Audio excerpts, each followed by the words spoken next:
Hello student, most welcome. तो चलिए लिखेंगे आनंद मासिक पत्रिका अंक 9 के प्रतिलेखन संख्या 13 और 14 का डिक्टेशन। डिक्टेशन लिखने से पहले इसमें आने वाले कुछ हार्ड वर्ड और वाक्यांश की आउटलाइनों पर एक नज़र डाल लेते हैं। यदि आपको इसका पीडीएफ चाहिए तो आप हमारे Telegram channel shorthand with Vivek से इसका पीडीएफ भी डाउनलोड कर सकते हैं। टेलीग्राम चैनल तक पहुंचने के लिए इस वीडियो के डिस्क्रिप्शन में लिंक दिया है। यहाँ आप टेलीग्राम चैनल पर सर्च करेंगे शॉर्ट हैंड विद विवेक तो आपको आसानी से मिल जाएगा। लिखेंगे इसका डिक्टेशन। डिक्टेशन की स्पीड लगभग 100 शब्द पर मिनट रहेगी।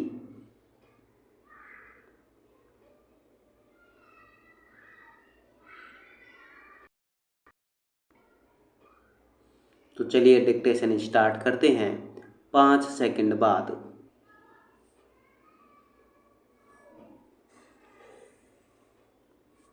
महोदय, हमें देश की बुनियादी गरिमा और देश के सामान्य नागरिक की बुनियादी सूझबूझ का लाभ उठाने का तरीका निकालना चाहिए, क्योंकि इनकी सहायता से हम उन शक्तियों पर विजय पा सकते हैं जो औसत नागरिक के भविष्य और उसके बच्चों के भविष्य के लिए खतरा बनी हुई है।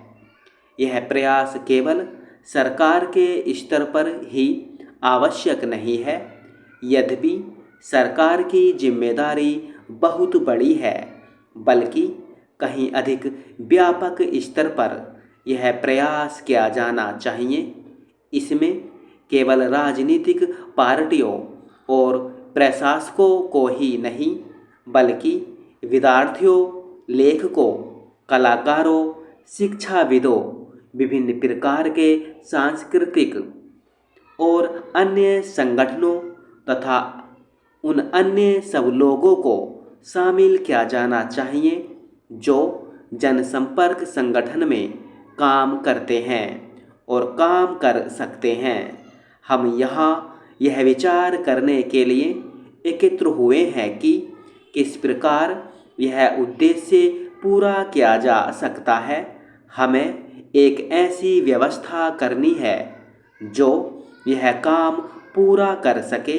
हमें राष्ट्रीय स्तर के एक ऐसे ठोस कार्यक्रम पर विचार करना है जिनमें हमारे समाज का प्रत्येक महत्वपूर्ण हिस्सा प्रत्येक नगर में और वस्तुतः प्रत्येक गांव और प्रत्येक मोहल्ले में उन शक्तियों का सामना करने के लिए संघर्ष करे जो हमारे सामाजिक और राजनीतिक अस्तित्व की बुनियाद पर ही प्रहार करना चाहती है।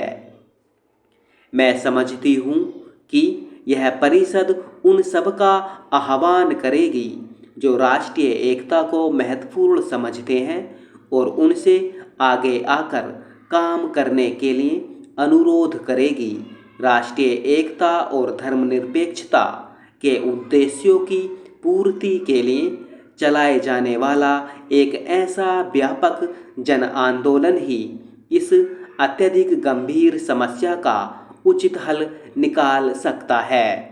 ऐसे ही तरीकों से हमारे देशवासी सांप्रदायिकता और क्षेत्रीयता के विष से होने वाली अपार क्षति को समझेंगे जो हमारे राष्ट्रीय संकल्प और उद्देश्यों की जड़ें काट रहे हैं। हमें गलत शिक्षा प्रणालियों और गलत ढंग की पाठ्य पुस्तकों के द्वारा बालकों के विचारों को दूषित करने का प्रयास का अध्ययन करना चाहिए और उनका भंडाफोड़ करना चाहिए।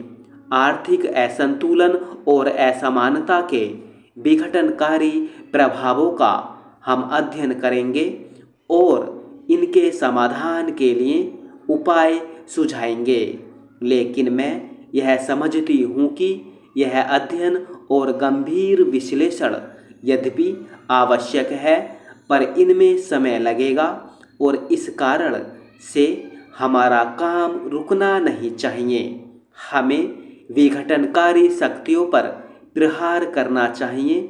यह कहना भर पर्याप्त न होगा कि हम आर्थिक असमानता को समाप्त कर दें।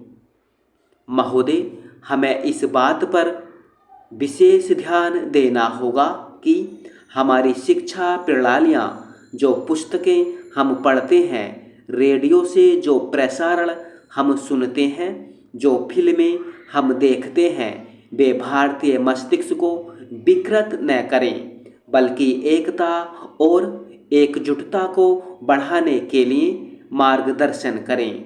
हम लोगों की यहाँ मिलीजुली टोली होने के कारण संभवतया इस समस्या के विभिन्न विश्लेषण और निदान प्रस्तुत किए जाएंगे, लेकिन मुझे यह आशा है कि इस परिषद की बैठक के फलस्वरूप एक ऐसा कार्यक्रम सामने आएगा जिस पर यह सहमति होगी कि सद्भाव बढ़ाने के लिए क्या उपाय किए जाने चाहिए, जिससे हमारा समाज और राजनीतिक व्यवस्था स्वस्थ, शक्तिशाली और आत्मविश्वासपूर्ण हो जाए। जैसा कि मैंने पहले कहा है, केंद्रीय सरकार के ऊपर महत्वपूर्ण जिम्मेदारी है, लेकिन राज्य सरकारों के सहयोग के बिना केंद्रीय सरकार अपना कर्तव्य कैसे निभा सकती है। अतः हमें विचार करना होगा कि राज्य क्या कर सकते हैं, राजनीतिक पार्टियां किस प्रकार सहायक बन सकती हैं, समाचार पत्रों से कैसे मदद मिल सकती है, और यह परिषद अथवा इसके द्वारा गठित कोई संगठन किस प्रकार काम कर सकता है। क्या हमें केंद्रीय अथवा राज्यों के स्तर पर समितियां नियुक्त करनी चाहिए? स्थायी निगरानी रखने के लिए क्या सामूहिक प्रयास किया जा सकता है? मैं कोई नियम निर्धारित नहीं करना चाहती, क्योंकि इस बैठक का उद्देश्य सुझाव और ठोस प्रस्ताव पास करना है। पर मुझे यह आशा अवश्य है कि जब आप अपने विचार प्रकट करें, तब आप व्यापक विश्लेषण न करके कुछ ठोस प्रस्ताव प्रस्तुत कर हमारी मदद करें, ताकि इन प्रस्तावों पर विचार हो सके और उन पर उपयोगी तरीके से कार्यवाही की जा सके। इस परिषद की बैठक बुलाने पर बहुत विचार किया गया। इस कारण विलंब हुआ कि हम लोगों से परामर्श कर रहे थे। आज मैं यहाँ बहुत भारी मन से बोल रही हूँ। प्रश्न केवल अल्पसंख्यकों, मुसलमानों या ईसाइयों या अन्य अल्पसंख्यकों के प्रति सहानुभूति का नहीं है, और न ही पददलित लोगों, हरिजनों अथवा आदिवासियों की स्थिति के प्रति केवल चिंता प्रकट करने का, बल्कि भारत के नाम पर कलंक लगने, उसकी बदनामी होने तथा उन बुनियादी मूल्यों और आदर्शों के कलंकित होने पर मुझे अपार दुख है, जिसके कारण ही भारत सदा से माना जाता रहा है।